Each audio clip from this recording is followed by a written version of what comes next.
뜨거운 여름, 시원한 바람과 같은 하나님 말씀으로 행복한 시간 되십시오. 안녕하세요 성도 여러분. 8월 15일 오늘 우리 한국어는 광복절입니다. 목요일 말씀 묵상 시작하도록 하겠습니다. 오늘 묵상할 말씀은 열왕기하 23장 25절만 읽겠습니다. 열왕기하 23장 25절 말씀입니다. 25절 요시아와 같이 마음을 다하여 뜻을 다하며 힘을 다하여 모세의 모든 율법을 따라 여호와께로 돌이킨 왕은 요시아 전에도 없었고 후에도 그와 같은 자가 없었더라. 말씀드린 대로 오늘 한국은요 광복절입니다. 광자는 빛광자고 복자는 돌아올 복자죠. 빛을 찾았다는 의미입니다. 우리나라가 일제 36년 치하 있을 동안 빛을 잃었어요. 36년 동안에 암울했던 그 나라의 고통과 캄캄함이 다 지나가고 새롭게 빛을 찾았다 해서 저희들이 광복절로 이렇게 지키고 있습니다. 오늘 저희들이 묵상한 이 말씀 속에 이스라엘의 영적 광복이 들어가 있습니다. 그것은요 요시아가 캄캄했던 영적으로 어두웠던 그 시대에 하나님의 말씀을 회복하게 됩니다. 이스라엘의 선 왕을 우리 보통 남쪽 유다가 20대 왕까지 이어지는데 13대 히스기야에 이어서 16대 요시아를 선왕이라 그럽니다. 유다 왕 20명 중에 선왕으로 이끄는 그런 왕들은 두 사람, 히스기야와 요시아입니다. 요시아는요 8세 때 왕이 됩니다. 그리고 26세 때에 성전을 수리하다가 하나님 말씀을 발견합니다. 율법을 발견한 거죠. 그리고 그 당시에 사반이라는 서기관에게 그 말씀을 읽게 합니다. 영적으로 빛을 잃었던 이스라엘에게 광복이 온 것입니다. 사반이 그 말씀을 읽는데 요시아가 가슴을 치면서 눈물을 흘립니다.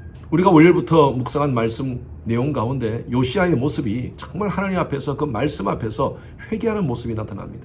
여러분 회개는요 나의 죄에 대해서 깨닫고 가슴을 치고 눈물 흘리는 것부터 시작합니다. 눈물이 안 나더라도 하나님 앞에 나의 죄를 진심으로 고백하는 것부터 시작하는 것입니다. 그런데 고백으로 끝나서는 되지 않습니다. 23절과 24절 앞부분에 접속사가 하나 있는데 그 원문에 있는 접속사가 사실은 번역되지 않았습니다. 그 접속사가 뭐냐면 더구나, 더하여 이런 접속사가 있습니다. 23절 보십시오. 요시아 왕 18째 해에 예루살렘에서 여호와 앞에 이 유월절을 지켰더라. 그리고 24절로 연결하면서 원문에 있는 접속사까지 넣으면 더구나, 더하여 요시아가 또 유다 땅과 예루살렘에 보이는 신접한 자와 점쟁이와 드라빔과 우상과 모든 가증한 것을 다 제거하시니 이는 대제사장 hil기야가 여호와의 성전에서 발견한 책에 기록된 율법의 말씀을 이루려 함이니라. 하나님 앞에 회개하고 결단을 합니다. 삶을 돌이키는 거죠. 이스라엘 백성들의 죄악을 하나님 앞에서 회개하고 이제 이스라엘 백성들의 실제적인 삶을 결단합니다. 그래서 모든 우상들을 가증한 것들을 다 부수고 파괴하고 하나님께서 원치 않는 그런 우상 숭배의 모든 잔재들을 다 박살을 내버립니다. 그래서 요시아가 했던 세 가지 종교 개혁은요 바로 언약을 갱신하고요 우상을 완전히 제거하고요 유월절을 회복하는 그런 개혁 운동을 벌였습니다. 여러분 개혁이라는 말을 우리가 잘못 이해하는 경우가 참 많습니다. 저희 교회는요 개혁 장로교회입니다. 개혁 장로교회는요 장로교회가 더 새롭게 개혁된 교회가 아닙니다. 보통 개혁이라는 말을 진보 또 변형 이렇게 이해하는데 진보나 변형이 아닙니다. 우리 기독교 신앙에서 리폼이라는 의미는요 Back to the basic입니다. 1517년에 마틴 루터가 종교개혁을 일으킵니다. 그것을 영어로는 reformation이라고 그러죠. reform, 폼을 다시 바꾼다는 것이죠. 더 멋지게 새롭게 바꾼 것이 아니라 그 당시 마틴 루터가 주장한 것이 뭐냐면 원래의 모습으로 돌아가자는 거예요. 마틴 루터가 바라본 그 당시의 교회는요 면죄부를 사면 구원이 주어진다고 얘기했습니다. 당신의 아버지가 당신의 어머니가 지금 천국 못 가고 연옥에 있다. 그 연옥에서 천국으로 보내기 위해서는 당신이 면죄부를 사면 된다. 여러분, 성경에 어떻게 구원을 면죄부로 받을 수 있다고 기록되어 있습니까? 그 말을 듣고 마르틴 루터가 그게 무슨 말이냐? 성경으로 돌아가자. 교회는 성경으로 돌아가는 것이다. 교회는 성경 중심이 되어야 된다. 복음 중심이 되어야 된다. 그것을 외치고 시작한 것이 바로 리폼 철치입니다. 우리 주님의 교회는요, 리폼드 철치예요. 개혁교회예요. 개혁교회는요, 매번 새롭게 리폼 되어야 됩니다. 리폼이라는 것은 하나님께서 하신 말씀으로 돌아가는 거예요. 여러분, 신앙생활 하면서 이거 굉장히 중요합니다. 우리가 매일매일 얼마나 이 시대가 많이 변하고 있습니까? 변하는 이 시대 속에 변치 않는 하나님 말씀을 붙잡기 위해서 우리는 날마다 리폼 되어야 됩니다. 그래서 이런 말이 있습니다. 리폼 철치는 날마다 리폼 되어야 된다. 리폼 성도들은 날마다 리폼 되어야 된다. 우리 25절 말씀 읽었던 말씀 다시 한번 읽어봅시다. 요시아와 같이 마음을 다하여 뜻을 다하여 힘을 다하여 모세의 모든 율법을 따라 여호와께로 돌이킨 왕은 요시아 전에도 없었고 후에도 그와 같은 자가 없었더라. 철저하게 요시아는요, 리폼을 했습니다. 마음을 다하여 뜻을 다하여 정성을 다하여 우리 자신을 하나님 앞에 철저하게 순종하고 복종하기 위해서 날마다 리폼합시다. 이를 위해서는요, 죄와 더불어 싸워야 됩니다. 히브리서 12장 4절 말씀에 보면 죄와 피 흘리기까지 싸우라 그랬어요. 여러분, 이 표현은요, 죄와 싸우는 것이 설렁설렁 싸워서 될 문제가 아닙니다. 이거예요. 피 흘릴 각오로 죄와 더불어 싸우라는 것입니다. 사도 바울이 어떤 고백을 했습니까? 내가 마음으로는 성령의 소욕을 쫓아 살고 싶지만 내 속에 다른 힘이 나를 당기고 있는데 그것은 바로 육신의 소욕이다. 이 성령의 소욕과 육신의 소욕 사이에 너무 괴롭다. 그래서 오라 나는 곤고한 자로다. 그렇게 고백했어요.